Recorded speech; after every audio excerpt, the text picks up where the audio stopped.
السلام علیکم پیارے دوستو، آج کی ویڈیو میں ہم بات کرنے والے ہیں جمعہ کی دن کی ایک پاورفل درود پاک کے حوالے سے۔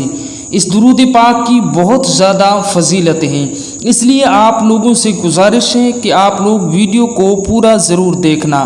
پیارے دوستو، کیا آپ لوگوں کی کوئی حاجت ہے یا پھر آپ لوگوں کی کوئی دعا ہے یا کوئی تمنا ہے یا کوئی ایسا کام جو رکا ہوا پڑا ہے یا پھر کسی کام میں آپ کامیابی پانا چاہتے ہیں تو آپ اس ویڈیو کو پورا دیکھیں۔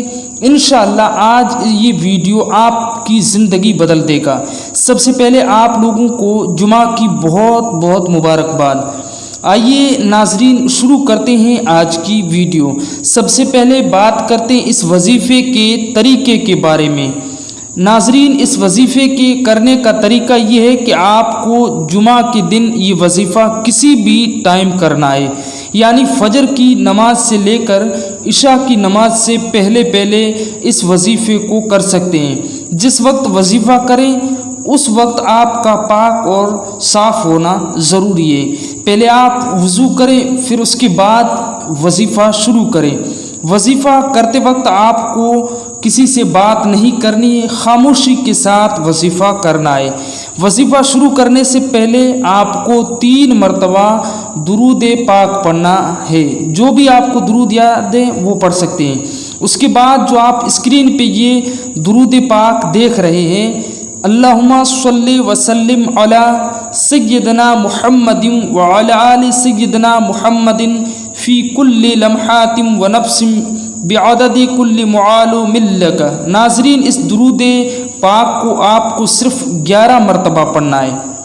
اس کے بعد آپ کو 3 مرتبہ درود پاک پڑھنا ہے جو آپ نے شروع میں پڑھا ہے۔ بس اتنا ہی یہ وظیفہ کرنا ہے۔ اب آپ لوگ آسانی سے سمجھ گئے ہوں گے۔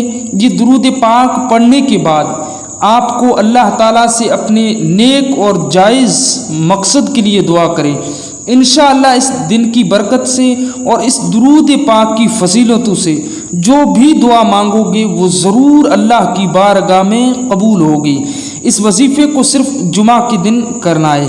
تو دوستو، اگر آپ کو پھر بھی کوئی چیز سمجھ میں نہ آئی ہو تو کامنٹ کر کے ہمیں بتائیں، ہم انشاءاللہ آپ کو سمجھانے کی پوری کوشش کریں گے۔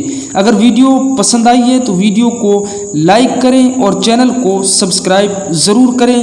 ملتے ہیں اگلی ویڈیو میں کسی نئے عنوان کے ساتھ۔ آج کے لیے بس اتنا کافی ہے۔ خدا حافظ۔